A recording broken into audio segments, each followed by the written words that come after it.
je prends le poste, voilà comment ça va se passer.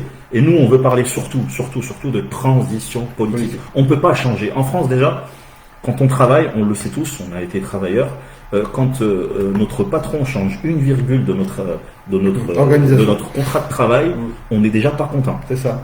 Comment est-ce qu'on peut imaginer qu'aujourd'hui, nous, en tant que mouvement, on estime que demain, on va arriver, on va tout changer en France en un claquement de doigts grâce à une élection? C'est pas possible. Il va falloir s'organiser, réfléchir et se dire oui, on va le mettre en place, mais comment on va le mettre en place, sous quelles conditions? Et tout ça, c'est ce qu'il faut préparer aujourd'hui en amont. C'est ça. Et on est là aujourd'hui justement pour faire cette préparation-là. Et ces fameuses revendications, les transformer en programme politique. Il y a des règles en France. Quand on veut changer quelque chose, il y a deux possibilités. On est soit dans l'opposition, c'est-à-dire sortir avec des cartons, manifester, gueuler, etc. Vous verrez, ça sera une thématique qu'on va traiter plus tard. Il y a la possibilité aussi de faire changer son avenir en mettant un bulletin dans l'urne. Sauf que jusqu'à aujourd'hui, le bulletin dans l'urne qu'on mettait, on le mettait pour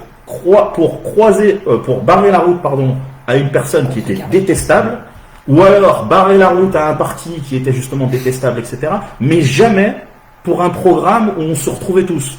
La preuve, c'est qu'on a de l'abstention. Donc, vous allez voir dans les thématiques qu'on va aborder plus tard. Aujourd'hui, on va pas prendre le devant. C'est pas le sujet. Mais on va se rendre compte que si demain on a un mouvement qui se crée avec un programme politique qui va ressembler un petit peu à ce qu'on souhaite, avec des choses bien claires établies, noir sur blanc, et ben peut-être que le bulletin dans l'urne, on ira le mettre et on se lèvera pour aller à l'école le dimanche matin et mettre le bulletin dans l'urne. Et c'est tout le travail qu'on va faire pendant tout ce temps-là. À cela, il faut quand même se rappeler d'un élément qui est vraiment qui saute aux yeux de tout le monde. Comme l'a dit Khaled, il y a eu des manifestations depuis bien avant même mai 68. Il y a eu ces dernières années des marches. Tout le monde a fait des kilomètres. Gilets jaunes, pas gilets jaunes. Tout le monde a été gêné. Tout le monde a été offusqué.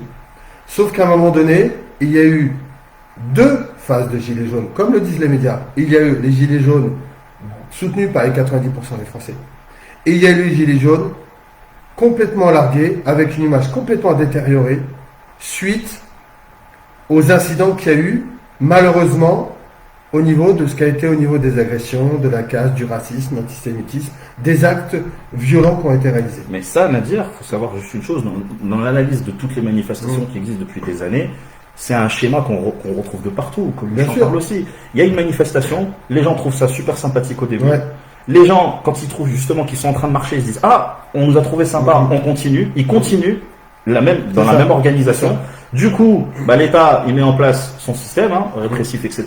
La manifestation, après, c'est fini, il n'y a plus de revendications, on commence à manifester contre les violences policières, et c'est toutes les manifestations depuis mai 68. C'est-à-dire que tu as des revendications, après, tu lâches tes revendications pour cibler les revendications policières. On a maintenant des gens qui font des lives quand ils vont dans les manifestations, c'est choquant quand même, des gens, des groupes, qui, au début de la manifestation, vont chercher les CRS qui sont en faction posés à des endroits, ils sont quand même posés très loin, qui commencent à les regarder avec des provocations, ça commence déjà là, et en fait maintenant c'est devenu ça, voilà, on manifeste pour aller chercher un petit peu la castagne.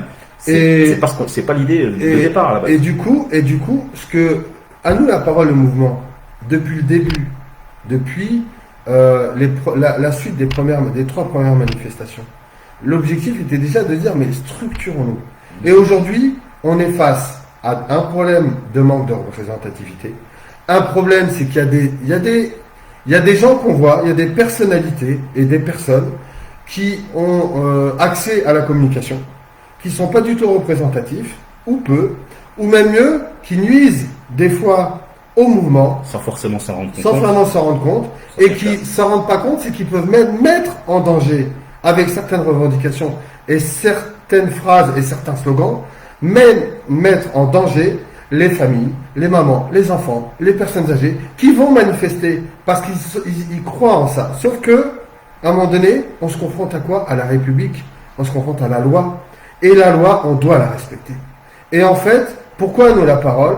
À nous la parole, le mouvement propose ces structurations, mais aussi la capacité, la possibilité d'avoir des aiguilleurs, des pilotes dans l'avion, d'avoir une forme de représentativité qui puisse se confronter sur des débats essentiels et faire avancer la cause des Français en colère. Il faut qu'on accepte une chose, on a tous des compétences différentes. Et il est là le problème. Bon, alors après, je ne vais pas revenir sur les problèmes d'ego. Depuis le début du lancement du mouvement, ce que vous écrivez aujourd'hui, c'est ce que vous avez écrit depuis 2 ans. Faut s'unir, faut arrêter les égos, etc. Je le relis encore aujourd'hui, donc du coup, j'y regarde même plus, ça me fait plus aucun effet. Je me dis, mais bon sang, c'est les mêmes, ou peut-être plus, hein, plus les mêmes, parce qu'à mon avis, il y a des gens qui ont dit, problème d'ego, rassemblons-nous, unissons-nous, qui ont fait un peu comme nous, au bout de 3 mois, qui ont quitté. Là, aujourd'hui, il y a des résistants, justement, qui vont quitter, il y en a certains qui quittent, et qui disent, unissons-nous, etc. Ils voient que ça se taille de partout, ils arrêtent. Ce que je voulais dire, c'était, on est censé, justement, être capable de reconnaître les compétences de chacun. Quand quelqu'un est ingénieur en informatique, on sait que son domaine, c'est l'informatique. Donc, on va lui faire confiance, on va faire appel à lui, par exemple, pour développer des programmes informatiques. Quand quelqu'un est spécialiste en communication et qu'on voit qu'il arrive à s'exprimer, la petite anecdote qui nous est arrivée, c'est moi, je te rappelle, c'est que dans le lancement du mouvement, quand on a tendance apparemment à bien s'exprimer, les gens en face, ils réfléchissent à une chose.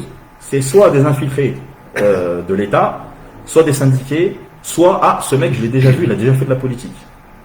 Voilà ce qu'il y a eu au début. Et voilà ce qui nous a fait rentrer chez nous, reprendre nos activités normales, parce qu'on ne voulait pas prendre de lumière. Ça fait quand même 1 an et demi, qu'on soit bien clair. Vous n'avez pas vu nos têtes. Moi, je prends au défi toutes les personnes qui vont nous regarder d'aller chercher des vidéos où j'apparais. Moi, je suis apparu une fois sur Le Progrès, parce que Stella m'a envoyé rencontrer Monsieur Wauquiez, c'est sa faute. Donc j'ai rencontré Monsieur Wauquiez. On était 6 et du coup il était soi-disant là pour nous écouter. France 3 Rhône-Alpes parce qu'on a organisé une opération escargot, plus France 3 Rhône-Alpes encore une fois parce qu'on a organisé une manifestation à Lyon et on a rencontré Monsieur l'Allemand qui est préfet aujourd'hui de Paris. Il y a quand même une question sur laquelle je suis sûr que derrière vos écrans vous la posez, c'est sûr et certain. Cette question, c'est pourquoi est-ce que Khaled, Stella et moi-même nous prenons la parole maintenant. Et en fait, c'est simple. Je crois que c'est la question à se poser en fait. Ouais, la question elle est très simple. C'est comme on l'a dit, ça fait plus de 2 ans qu'on travaille sur le sujet. Aujourd'hui, si on peut se permettre de prendre la parole, c'est que les éléments sont bien avancés, structurés, peuvent être enrichis de tout le monde, de toutes et tous. Et on veut qu'elles soient enrichies. Et on veut parce qu'on est. Parce qu'on ne veut pas avancer seul. C'est ça. Mais il y a une question qu'il faut se poser. Et je vous invite à vous la poser. C'est aujourd'hui, on se plaint de quoi? On se plaint souvent que le gouvernement manque de prévision, prévoit rien. Comme on dit, prévoir, c'est gouverner. Et ce qui fait qu'aujourd'hui, en fait, on est là, c'est qu'on a prévu pas mal de choses. Non pas qu'on est prêt à gouverner tout de suite, mais qu'on est prêt à tirer le mouvement de manière très structurée. Donc moi, ce que je veux dire tout de suite, c'est rejoignez-nous, venez au live. Je vous invite à aimer notre page à nous la parole parce que nous, ce ne sera pas que des réseaux sociaux. Il va y avoir des conférences. Il y a une page, il y a une chaîne YouTube. Il y a des conférences qui vont être menées physiquement lorsque le Covid nous permettra. Il y aura une rigueur et Stella sera aussi la marche de l'éthique et on y sera à côté d'elle aussi sur les notions de complotisme, etc. Nous, on ne rentre pas dans ces schémas-là. Comme l'a dit Khaled, on laisse la place aux youtubeurs, c'est leur métier. Nous, on est dans le concret et dans le débat. On répond présent à une question. Il n'y a personne qui veut prendre le lead. Si, on est là. Alors, on ne veut pas prendre le lead comme vous voulez l'entendre tous, parce que je sais que ça va brailler. Mais tant mieux. Je suis là justement pour créer le débat. On n'est pas là pour dire on veut prendre le lead. Mais il y a une partie du débat qu'on veut prendre en place, qu'on veut prendre en charge. C'est la partie relations publiques, la partie mettez-nous demain face à des politiciens, mettez-nous demain, alors pas face à des médias, mais si, forcément pas face à des médias.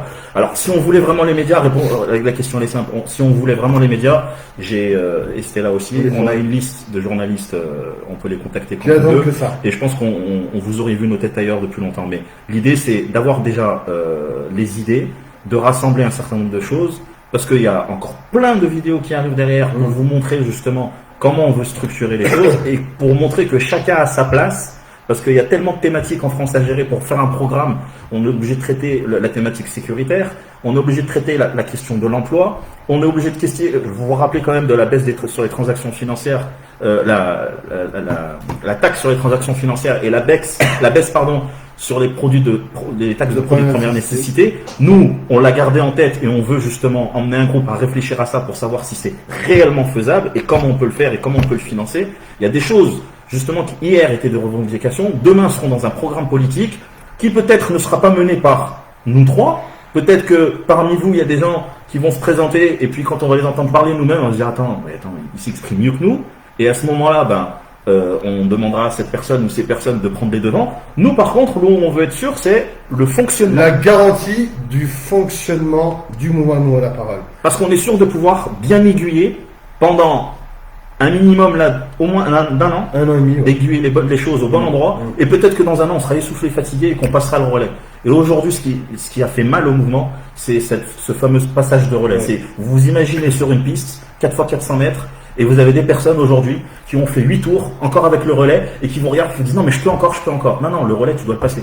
Tu dois le passer, tu dois disparaître, tu dois te reposer, tu dois impréciser d'une manière différente, revenir plus tard. Voilà, mais voilà, après chacun est responsable de ses actes.